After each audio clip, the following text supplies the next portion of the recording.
Friends, welcome to my YouTube channel. आज के इस वीडियो में हम JEE का क्वेश्चन सॉल्व करते हैं, जो कि थोड़ा सा टफ क्वेश्चन है। तो देखते हैं क्वेश्चन क्या है। A ball is dropped from the top of 100 metre high tower on a planet. एक प्लैनेट है, उस प्लैनेट के ऊपर 100 मीटर हाई टावर है, वहां से एक बॉल ड्रॉप किया है। In the last half second before hitting the ground it covers the distance of 19 metre. मतलब ऊपर से छोड़ दिया और आखिरी का जो हाफ सेकेंड है, वो आखिरी के हाफ सेकेंड में उसने 19 मीटर डिस्टेंस कवर किया है। And acceleration due to gravity in meter पर second square near the surface of that planet is dash dash. मतलब एक्सेलरेशन ड्यू टू ग्रेविटी हमें इसमें फाइंड करना है। तो ये समझो टावर है, AC ऐसा एक टावर है किसी प्लैनेट के ऊपर। तो ये डायग्राम नहीं दी है क्वेश्चन में, ये मैंने ड्रॉ की है समझ में आने के लिए। तो ये ऐसा AC टावर है। तो यहाँ से ये जो टावर है इसकी हाइट है 100 मीटर, ठीक है। और वहां से एक बॉल ड्रॉप किया है नीचे की तरफ।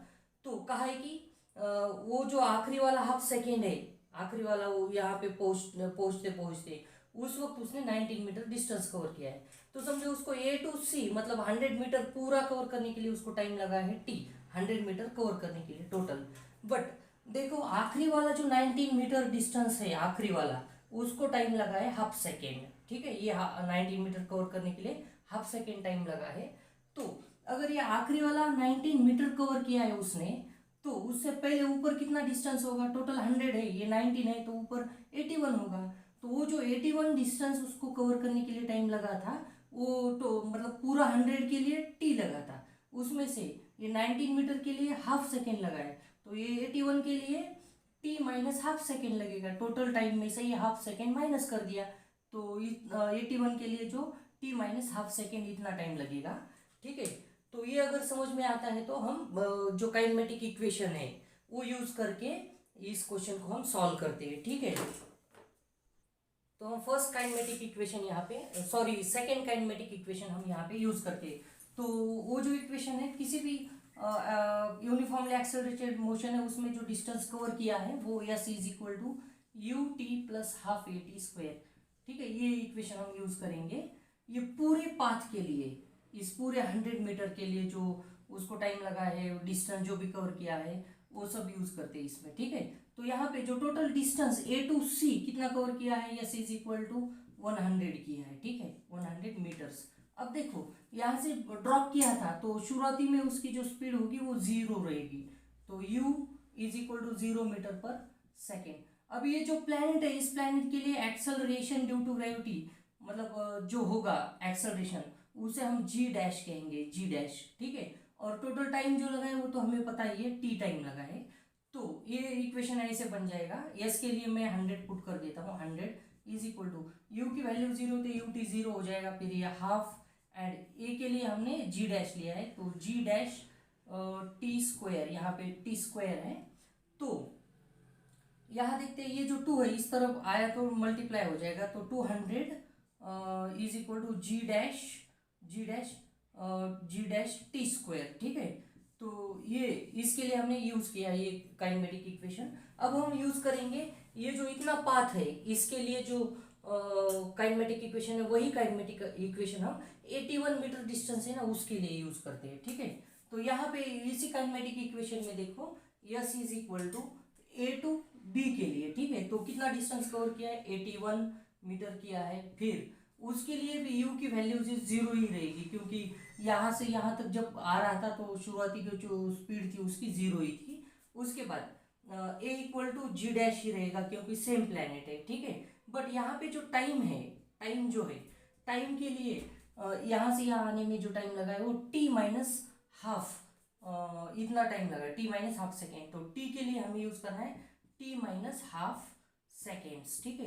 तो ये इसमें हम पुट कर देते हैं।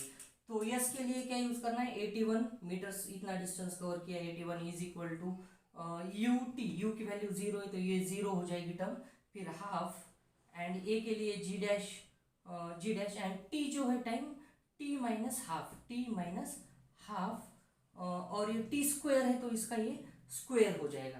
तो फिर इस 2 को इधर सेंड कर दिया तो 162 हो जाएगा मल्टीप्लाई होके, फिर G dash and T minus half second और उसका ये स्क्वायर है, ठीक है। इस इक्वेशन को हम इक्वेशन नंबर 1 दे देते हैं और इस इक्वेशन को मैं इक्वेशन नंबर 2 दे देता हूँ, ठीक है। अब हमें लेना है इसमें दोनों का रेशो, ठीक है। तो अभी ये जो दो इक्वेशंस हमने ले आए थे जो सॉल्व की करके, तो इनका हमें रेशो लेना है। मतलब वन इक्वेशन है डिवाइडेड बाय 2, मतलब वन इक्वेशन को 2 से डिवाइड करेंगे। तो ऐसे अगर डिवाइड कर दिया, इस साइड को इस साइड से और इस साइड को इस साइड से ऐसे डिवाइड कर दिया, तो ये जी डैश और ये जी डैश कैंसिल हो जाएगा, ठीक है। तो यहाँ पे आएगा 200 डिवाइडेड बाय 162 इक्वल टू, ये टी स्क्वायर है, टी स्क्वायर और नीचे है टी माइनस हाफ और उसका स्क्वायर है, ठीक है। तो इसको अगर 2 से डिवाइड कर दिया तो ये 100 हो जाएगा, इसे 2 से कर दिया तो 81 हो जाएगा। इस तरफ से स्क्वायर है तो इस साइड के अगर स्क्वायर रूट्स ले लिए तो ये स्क्वायर हट जाएगा। तो यहाँ पे आखिरी में हमें मिलेगा 10 डिवाइडेड बाई, तो ये 81 जो है ये स्क्वायर है 9 का, तो 10 डिवाइडेड बाई 9 आ जाएगा equal to T divided by T minus half, ठीक है। तो इसे हम सॉल्व करते हैं और टी की वैल्यू फाइंड करते हैं यहाँ से। तो ये जो 9 है उस तरफ इसे हम सेंड कर देंगे और 10 से डिवाइड करेंगे और ये टर्म इधर लेके आएंगे, तो T minus half is equal to, ये इस तरफ आ गया है और ये 9 उधर चला जाएगा, तो 90 डिवाइडेड बाई 10 हो जाएगा, डिवाइडेड बाई 10। फिर इस 10 को हम इस तरफ लेके आएंगे तो 10 से मल्टीप्लाई होगा दोनों को भी, तो 10t माइनस फिर ये 10 इंटू हाफ आ जाएगा 5 इक्वल टू 9t। तो ये 10t और ये 9t इधर आ गया तो माइनस हो जाएगा -90, और ये -5 उधर गया तो +5 हो जाएगा। तो 10t माइनस 90 एक t हो जाएगा और इक्वल टू 5। मतलब टाइम जो लगा है, t मतलब कौन सा है, यहाँ से यहाँ तक, मतलब 100 मीटर पूरा करने के लिए जो टाइम लगा है वो लगा है 5 सेकेंड्स, ठीक है, 5 सेकेंड्स। तो हमें फाइंड करना है एक्सेलरेशन ड्यू टू ग्रेविटी।